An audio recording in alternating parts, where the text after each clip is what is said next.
Les démons tremblèrent devant lui, mais les hommes doutaient encore.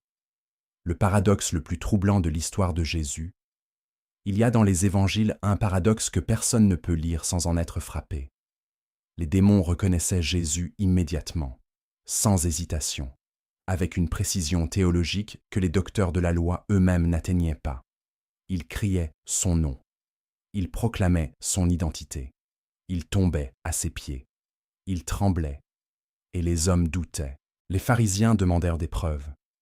Les scribes débattaient de son autorité. Les habitants de Nazareth se demandaient si ce n'était pas simplement le fils du charpentier. Les disciples eux-mêmes, après des mois à sa suite, restaient capables de se mettre à paniquer dans une tempête comme s'ils n'avaient rien compris. Ceux qui n'avaient pas de corps voyaient ce que ceux qui en avaient un refusèrent de voir. Ceux qui tremblèrent devant lui criaient son vrai nom. Ceux qui marchaient avec lui ne savaient même parfois pas qui ils suivaient. Ce paradoxe n'est pas une curiosité anecdotique. Il est le cœur battant de quelque chose de profond sur la nature de la foi, de la peur et de la reconnaissance. Et il se déploie dans plusieurs épisodes des évangiles avec une puissance narrative et théologique qui, 2000 ans plus tard, n'a rien perdu de son tranchant. Voici ces épisodes. Voici ce paradoxe en action. Et voici, peut-être, ce qu'il dit de nous. C'était un jour de sabbat ordinaire dans la synagogue de Capharnaüm. Ordinaire, jusqu'au moment où Jésus commença à enseigner. Marc, qui raconte cet épisode avec son réalisme habituel, note que les gens étaient frappés de son enseignement, car il les enseignait comme ayant autorité et non pas comme les scribes. Cette autorité était perceptible, physiquement perceptible, comme une présence dans l'air que les gens ressentaient, sans pouvoir tout à fait la nommer. Et dans cette synagogue, ce jour-là, il y avait un homme avec un esprit impur. Ce qui se passa ensuite fut soudain et brutal. L'esprit impur cria, pas murmura, pas dit, mais cria, avec cette urgence désespérée de quelque chose qui se sent acculé. « Qu'y a-t-il entre nous et toi, Jésus de Nazareth ? Tu es venu pour nous perdre. Je sais qui tu es, le Saint de Dieu.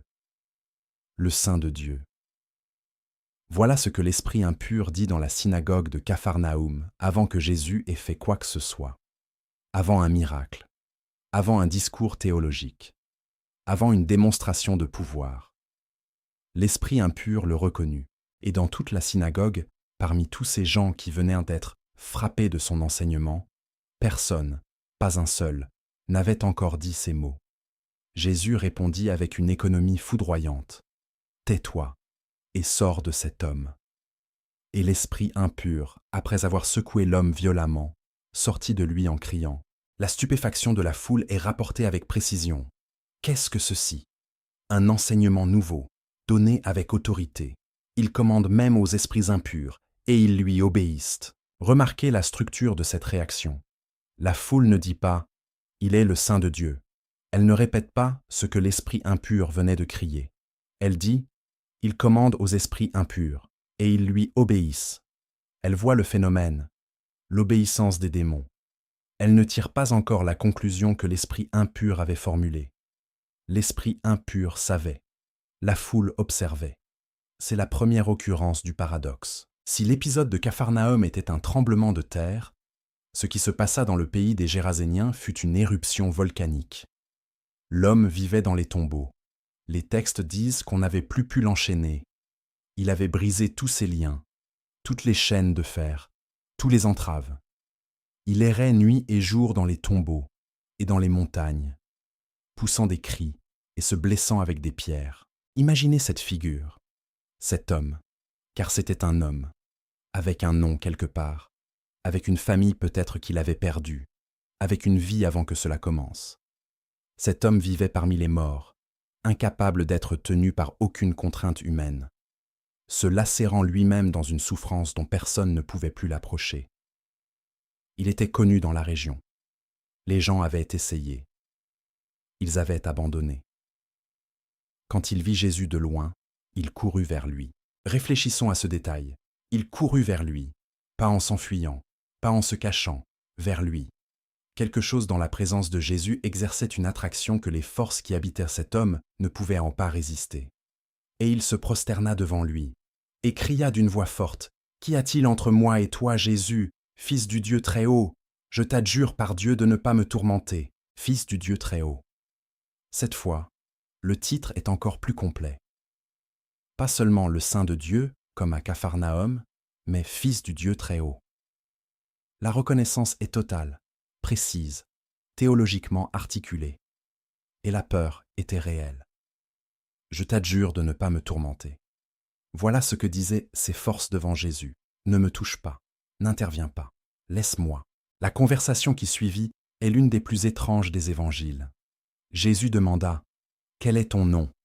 Et la réponse « Mon nom est Légion, car nous sommes beaucoup. » Légion, un terme militaire romain désignant une unité de 3000 à 6000 soldats. Une foule en un seul homme. Et ces légions supplièrent Jésus de les envoyer dans un troupeau de porcs qui paissaient là. Et Jésus les y autorisa. Et le troupeau, 2000 porcs selon Marc, se précipita du haut de la falaise dans la mer et s'y noya. Les gardiens des porcs s'enfuirent et racontèrent tout dans la ville. Et les gens vinrent voir. Ils trouvèrent l'homme assis, vêtu et dans son bon sens. Et ils eurent peur. Pas de joie, pas de célébration pour cet homme libéré après des années de tourments. La peur.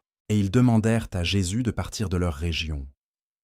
Un homme que des légions de démons avaient reconnu comme fils du Dieu Très-Haut, prosterné devant lui en tremblant. Et les habitants de la région demandèrent à cet homme de s'en aller. Le paradoxe atteignit ici sa forme la plus douloureuse. Ce paradoxe, les démons qui reconnaissent, les hommes qui doutent, n'est pas accidentel. Il traverse les évangiles comme un fil rouge et mérite qu'on s'y arrête pour comprendre ce qu'il signifie. Première réponse. Les démons n'avaient pas le choix. La reconnaissance n'était pas le fruit d'un choix libre, d'une réflexion, d'une décision de croire. C'était une réaction contrainte, comme les aiguilles d'une boussole qui pointe vers le nord, non pas parce qu'elles le décident, mais parce qu'elles ne peuvent pas faire autrement en présence du champ magnétique. Ils tremblaient parce qu'ils ne pouvaient pas ne pas trembler. Ils criaient son nom parce qu'ils ne pouvaient pas le taire. Leur foi, si on peut appeler cela ainsi, était une capitulation forcée devant une puissance supérieure, pas un acte libre d'amour et de confiance. Jacques, dans son épître, l'écrit avec une ironie cinglante. « Tu crois qu'il n'y a qu'un seul Dieu? Tu fais bien. Les démons le croient aussi, et ils tremblent. » La croyance intellectuelle, la reconnaissance correcte de la réalité, ce n'est pas encore la foi. Les démons avaient la première et leur manquait absolument la seconde. Deuxième réponse, les hommes avaient en quelque chose que les démons n'avaient pas, et c'était une arme à double tranchant, la liberté. Les êtres humains pouvaient choisir de voir ou de ne pas voir, pouvaient choisir d'accueillir ou de rejeter, pouvaient choisir de croire ou de douter. Cette liberté, ce don extraordinaire et périlleux, signifiait que la reconnaissance de Jésus ne pouvait pas être forcée, elle devait être choisie. Et choisir est infiniment plus difficile que réagir. Choisir de croire quand le doute est disponible. Choisir de suivre quand le confort de la non-décision est offert. Choisir de dire « Tu es le Christ », comme Pierre le fit à Césarée de Philippe. Non pas parce qu'une force supérieure l'y contraignit, mais parce que quelque chose en lui avait mûri jusqu'à cette certitude. Troisième réponse. Les hommes avaient bien plus à perdre. Croire en Jésus, croire vraiment, pas intellectuellement mais existentiellement, avait des conséquences. On pouvait être chassé de la synagogue. On pouvait perdre sa réputation. On pouvait se retrouver du côté de ceux que la société respectable regardait de travers. L'homme né aveugle qui fut guéri et qui proclama sa guérison fut expulsé de la synagogue. Ses parents refusèrent de témoigner par peur de la même exclusion. Les démons n'avaient rien à perdre socialement. Leur situation ne pouvait pas être pire. Les hommes, eux, pouvaient tout perdre. Et c'est peut-être là que le paradoxe nous parle le plus directement. Il y a un épisode dans les évangiles qui illustre ce paradoxe d'une façon particulièrement poignante. Non pas avec des démons cette fois, mais avec les disciples eux-mêmes. Ces hommes avaient tout quitté pour le suivre. Ils avaient vu des guérisons. Ils avaient entendu le sermon sur la montagne. Ils avaient été témoins de la multiplication des pains. Ils étaient avec lui depuis des semaines, des mois. Et un soir, sur le lac de Tibériade, une tempête se leva. Jésus dormait dans la barque. Ce détail de l'homme qui dort dans la tempête est l'un des plus humains et des plus troublants des évangiles. Il dormait d'un vrai sommeil, la tête sur un coussin, dit Marc, avec sa précision habituelle. Les disciples le réveillèrent. « Maître, ne t'importe-tu pas que nous périssions ?» Et Jésus se leva. Et il parla au vent et à la mer. « Silence, tais-toi. » Et il se fit un grand calme. Et il dit à ses disciples, « Pourquoi avez-vous si peur? Comment n'avez-vous pas encore de foi ?» Et les disciples, ces hommes qui avaient tout quitté pour le suivre, qui avaient vu les guérisons, qui avaient mangé le pain multiplié, eurent une grande peur et dirent entre eux, « Qui est donc celui-ci, à qui même les vents et la mer obéissent ?» Ils ne savaient pas encore qui il était, après des mois ensemble, après tous les signes. Qui est donc celui-ci? Pendant ce temps, à Capharnaüm, dans le pays des Géraséniens, dans d'autres lieux encore, des esprits impurs avaient crié son nom sans hésitation. Les disciples posaient encore la question. Ce n'est pas un reproche à ces hommes. Ils étaient humains, et l'humanité est ainsi faite. La compréhension qui engage vraiment, qui transforme, qui devient fondation d'une vie entière, cette compréhension-là ne vient pas instantanément. Elle mûrit, elle se construit. Elle passe par des tempêtes et des doutes et des moments où on se demande « Qui est donc celui-ci ?»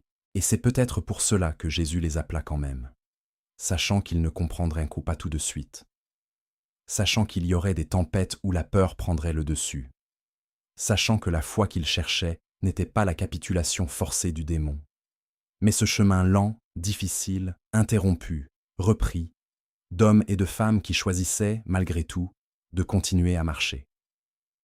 Et puis vint Césarée de Philippe. Jésus posa à ses disciples une question directe. « Qui dit-on que je suis ?» Ils répondirent avec les diverses opinions circulant dans le peuple. Jean-Baptiste ressuscité, Élie, l'un des prophètes. Et Jésus demanda, « Et vous, qui dites-vous que je suis ?» Pierre répondit, « Tu es le Christ, le Fils du Dieu vivant. » Et Jésus dit quelque chose d'extraordinaire. « Tu es heureux, Simon, fils de Jonas, car ce n'est pas la chair et le sang qui t'ont révélé cela, mais mon Père qui est dans les cieux. » La chair et le sang, c'est-à-dire la raison humaine ordinaire, la déduction intellectuelle, l'évidence sensorielle, n'avaient pas produit cette réponse. C'était une révélation. Comparez cela aux démons. Eux aussi savaient qui était Jésus, mais leur savoir était une contrainte, une réaction forcée, une capitulation. Il n'était pas une révélation reçue librement et transformatrice. Ce que Pierre dit à Césarée de Philippe avait coûté quelque chose. Il avait traversé des tempêtes où il avait eu peur. Il avait douté. Il avait vu et parfois n'avait pas compris. Et puis, dans ce moment, il dit les mêmes mots que les démons. Le Fils du Dieu, mais avec une toute autre qualité. Les démons le savaient et tremblaient. Pierre le disait et était heureux. Cette différence entre trembler et être heureux devant la même réalité est peut-être la définition la plus précise de ce qui sépare la foi de la simple reconnaissance. La foi ne force pas. La foi ne contraint pas. La foi est un oui dit librement à quelque chose qu'on commence à voir, imparfaitement, à travers des brumes de doute et des éclairs de certitude, et devant lequel on choisit de se laisser transformer. Et ce oui imparfait de Pierre, cet homme qui nierait Jésus 3 fois quelques mois plus tard avant de pleurer amèrement, valait infiniment plus, dans l'économie des évangiles, que le oui forcé des légions qui tremblaient. Pourquoi ce paradoxe traverse-t-il les évangiles avec une telle insistance? Je crois que c'est parce qu'il nous parle directement, non pas comme une leçon d'histoire ancienne, mais comme un miroir, car nous connaissons tous cette expérience, savoir quelque chose intellectuellement et ne pas en être transformé, reconnaître une réalité et ne pas en tirer les conséquences, voir et pourtant ne pas voir. Les démons représentent la connaissance sans transformation. Ils savent parfaitement, ils proclament ce qu'ils savent. Et cette connaissance ne leur fait aucun bien. Au contraire, elle aggrave leur situation. Car savoir devant qui on se trouve et continuer à résister est une forme de souffrance particulière. Les disciples représentent autre chose.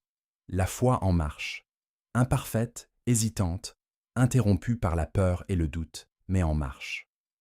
Ils ne savaient pas tout, ils ne comprenaient pas tout, mais ils marchaient quand même. Et quelque chose se construisait dans cette marche. La tradition chrétienne a toujours dit que la foi n'est pas d'abord une somme de connaissances correctes.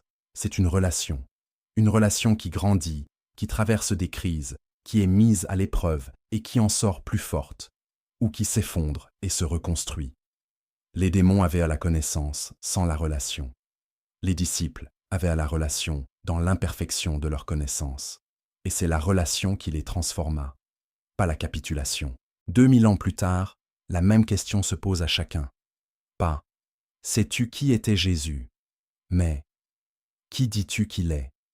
Les démons ont répondu les premiers, et leur réponse était exacte. Mais ce n'est pas leur réponse qui l'attend, c'est la vôtre.